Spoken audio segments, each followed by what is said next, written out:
Welcome everybody to Go Local Live. I'm Josh Fenton, CEO and co-founder. It has been a busy day. Governor Raimondo did her briefing just a few minutes ago. Before that, we had Dr. Michael Fine. Before that, Paul Krasinski, co-founder of GoLocal, big tech innovator up in Boston and just an all-around great person. Before that, we had Tracy Minkin. She's the travel editor at Coastal Living and a former editor with GoLocal. And before that, first thing this morning, we had Zach Levesque from North Point talking about the real estate market and what's going on with borrowing. Now let's go to news editor Kate Nagle. Kate Nagle, thanks so much. Thanks for having me Skype into GoLocal Live. I know, it's a strange new world. You're Skyping into where you usually are. How bizarre is that? I know. I really feel like I'm just going to start asking the questions right now. I'm going to flip it around. Well, feel free to fire away. Today's GoLocal's 10th anniversary. 10 years ago it started. We began the company during a recession. Now we're in a pandemic. We've got perfect timing on everything, right? Yeah, right. I mean, you know, where we're at the 10-year mark, obviously we're in uncharted waters right now, to say the least. Now, I've been with GoLocal for 7. It's hard to believe it's been that amount of time, but today's been a great day, just recognizing everyone who's made it possible.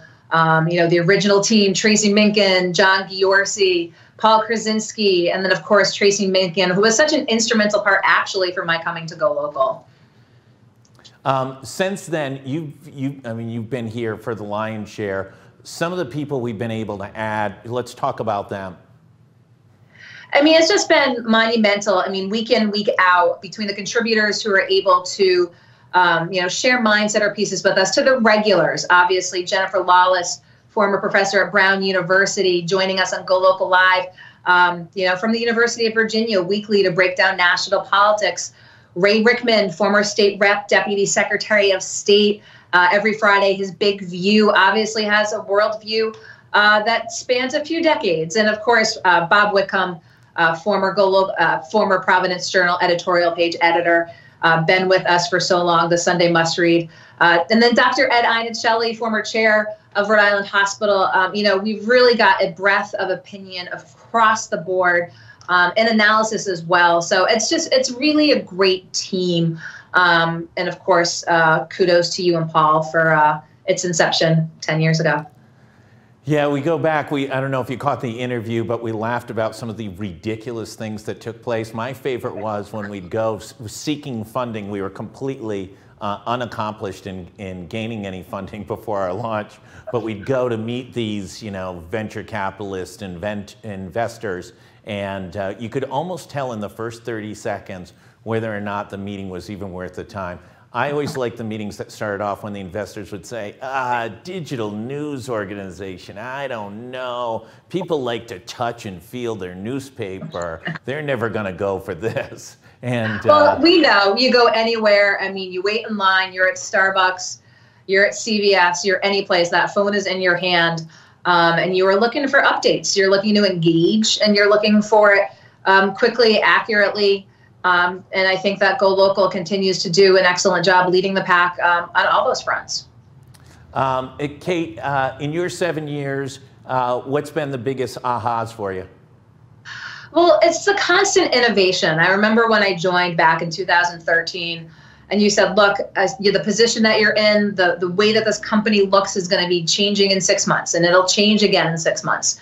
And anytime we've had someone new on board, that's been the case. I mean, the constant being out in front. And I think GoLocal Live, I mean, here we are, has really, you know, changed the dynamic so extraordinarily.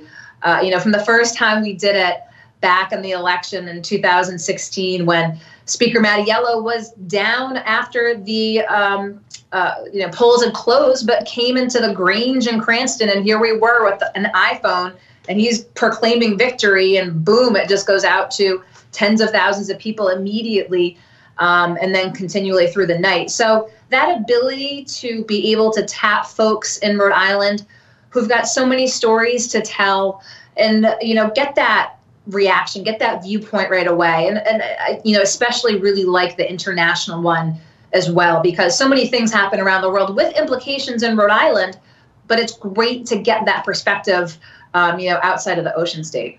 Yeah, absolutely. We've connected internationally to terror experts in London, folks breaking down the issues of the Korean Peninsula, leading French journalists.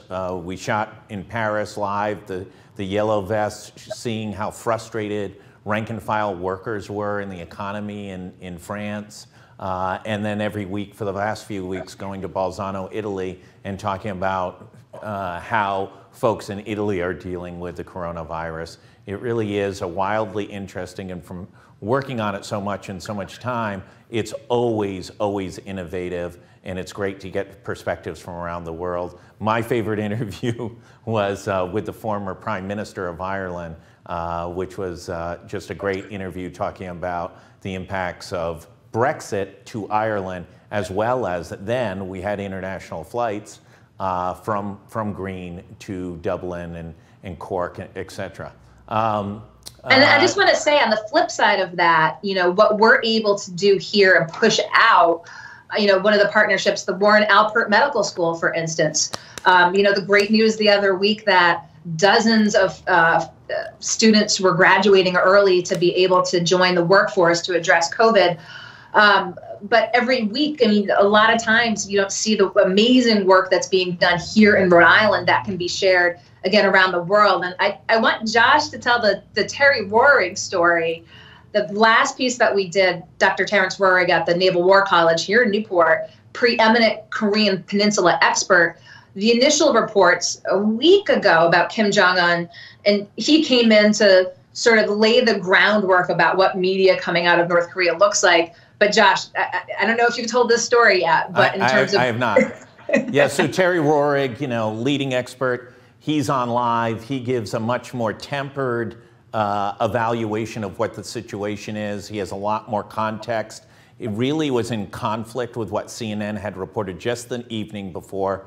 And that next day, I get a Facebook message from a captain in the United States Army who is on the front line in Korea and said, one, that was a great interview. Secondly, how much the soldiers in the front appreciated the interview because it put it into a much more less hyped viewpoint than some of the news reports that were going around in the country. And he said that it's very difficult right now managing young troops in the front line, one, because of the coronavirus, and two, because of this media hype that sometimes gets blown out of place. So it was very revealing of how far and how fast media moves in this very, very digital world. So, and to that point on the coronavirus, I just want to give a shout out to you and to Dr. Michael Fine for that daily update since the beginning of all of this. Now, you mentioned, of course, I'm on the flip side of where I usually am, but the decision being made that, of course, I'm working from home, Dr. Fine from home, again, giving that 10, 15 minutes of just the back and forth and dissecting the numbers and where things might possibly be. I think has been such a value to viewers and Rhode Islanders as I'm watching it here from home. Again, an expert really dissecting where things are at from, again, that step back that, he's not a politician. He's not in, he's in the medical field and, really providing valuable information to folks who are watching. Kate Nagle, thank you. The last word goes to you. Okay, here I am. It's not what we were planning for our 10th year anniversary party. Josh, you probably can't see right now. I am, in fact, holding up the gluten-free cake from A&J Bakery in Cranston, so I want to give them a special shout out. We were supposed to have a big party, but again, like most folks, lives are very much on hold right now, and just appreciate being able to share the news daily and what's important, again, to Rhode Islanders. And just want to, again, thank that original team. Thank you, Josh. Thank Keyshawn, a producer, and of course, that founding team who had this vision back prior to 2010. And look forward to seeing where things are in the next 10 years. Kate Nagle, news editor, GoLocalProv, thanks so much. Everybody else, stay tuned. More things are breaking this afternoon. Some new numbers are coming out from across the country, and stay tuned for potentially a very interesting development that's taking place this afternoon. Stay tuned and pay attention to your e-blast from GoLocal. Thanks everybody for joining us today. Thanks for everybody for being a part of GoLocal. This is a local company born and bred in Rhode Island, and we are totally focused on providing news for everybody in Rhode Island as efficiently and as smartly as we possibly can. Thanks so much. Thanks, everyone.